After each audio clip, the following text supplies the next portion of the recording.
Hoje, vamos falar sobre o maior fracasso profissional do Naruto Uzumaki, não conseguir converter o próprio melhor amigo com o famoso discurso no jutsu. Pensa na ironia, o moleque conseguiu fazer lavagem cerebral no Pen e literalmente destruiu Konoha inteira, convenceu o Obito, que iniciou uma guerra mundial, até o Gaara, que tinha prazer sádico em matar gente, virou um ursinho de pelúcia depois de uma conversa de 10 minutos. Mas e o Sasuke? 700 episódios depois, o cara ainda estava: Naruto, eu vou destruir tudo. Foi preciso os dois literalmente se mutilarem para resolver essa treta. Imagine se o Naruto fosse terapeuta na vida real, 100% de sucesso, exceto com aquele único paciente que te faz questionar sua carreira inteira. Então vamos destrinchar hoje porque o Sasuke foi literalmente imune à terapia de choque emocional do Naruto. E spoiler, a culpa não é só do Sharingan.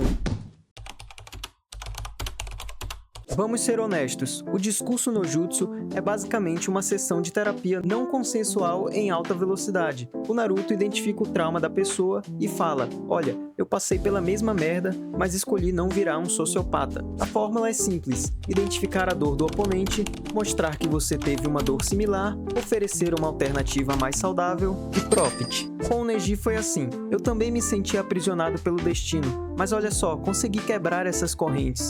Boom, convertido. Com o Gaara, eu também fui rejeitado e sozinho, mas encontrei pessoas que me aceitaram. Tchau psicopatia. O negócio é que isso funciona porque, no fundo, esses caras queriam uma desculpa para parar de ser vilões. Eles estavam cansados da própria maldade, só precisavam de alguém para mostrar que existia uma saída. É igual aquele amigo que fica reclamando do relacionamento tóxico há 2 anos, mas na real só quer que você confirme que ele pode terminar. O Naruto era o amigo que falava: cara, termina logo essa porra.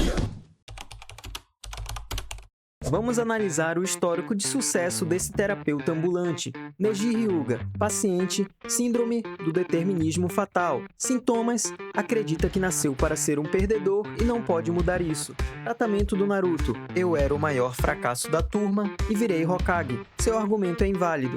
Resultado: cura instantânea. Efeitos colaterais: virou um dos caras mais legais da série, até onde deu. Gaara, paciente, transtorno de personalidade antissocial agudo. Sintomas: mata pessoas por diversão. Conversa com uma entidade demoníaca na cabeça. Tratamento do Naruto: eu também tenho um demônio dentro de mim, mas uso ele para proteger pessoas. Resultado: de serial killer para Kazekage em tempo recorde. Maior plot twist da história. Nagato, paciente, complexo de Deus com tendências genocidas. Sintomas: acha que sabe o que é melhor pro mundo. Métodos incluem aniquilação em massa. Tratamento do Naruto: o Jiraiya Sensei acreditava na paz e eu vou continuar esse sonho. Resultado: ressuscitou meio mundo para se redimir. Morreu como herói. Perceberam o padrão? Todos esses caras estavam secretamente implorando para alguém provar que eles estavam errados. Obito, paciente, luto patológico com delírios de grandeza. Sintomas: não conseguiu superar a morte da crush.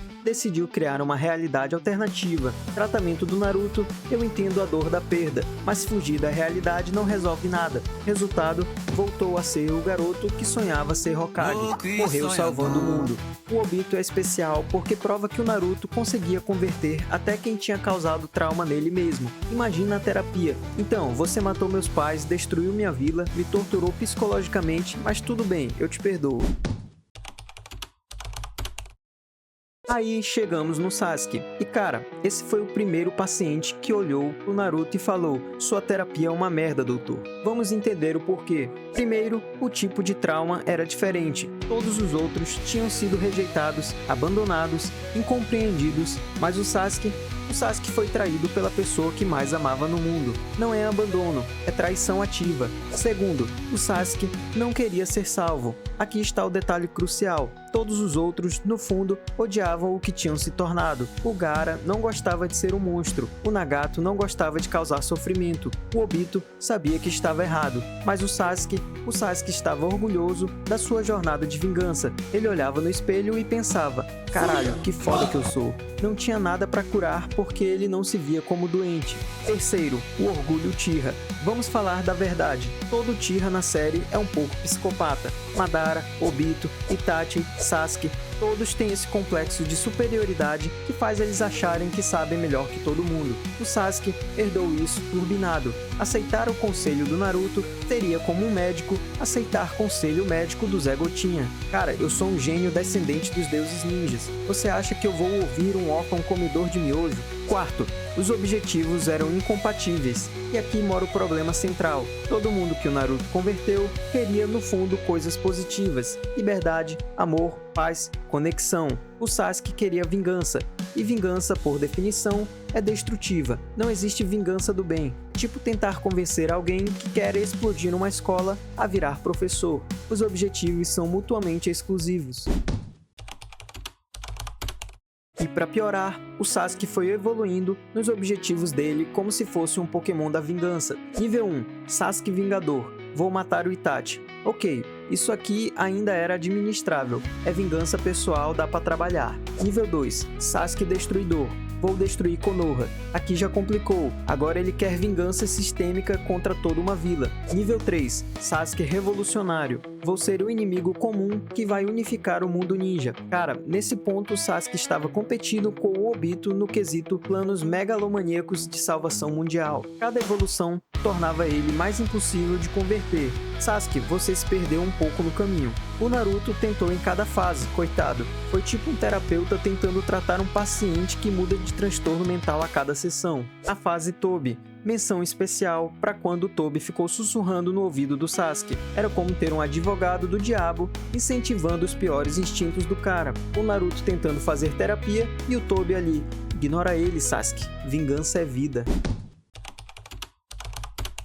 Depois de 15 anos tentando, o que finalmente resolveu a situação. Spoiler, não foi terapia, foi pancadaria até quase a morte. Aparentemente, o Sasuke só conseguiu ser honesto sobre os sentimentos depois de ficar sem chakra, sem braço e sem opções. Foi preciso literalmente quebrar todas as defesas físicas e emocionais dele. Às vezes, a vida tem que te quebrar completamente para você aceitar que talvez, só talvez, você não tenha todas as respostas. E mesmo assim, tecnicamente o Naruto não converteu o Sasuke. Foi mais um reconhecimento mútuo. O Sasuke não falou você estava certo. Ele falou, ok, confio em você, que é bem diferente. O engraçado é que o Sasuke meio que admitiu que sempre soube que o Naruto estava certo, mas estava orgulhoso demais para aceitar.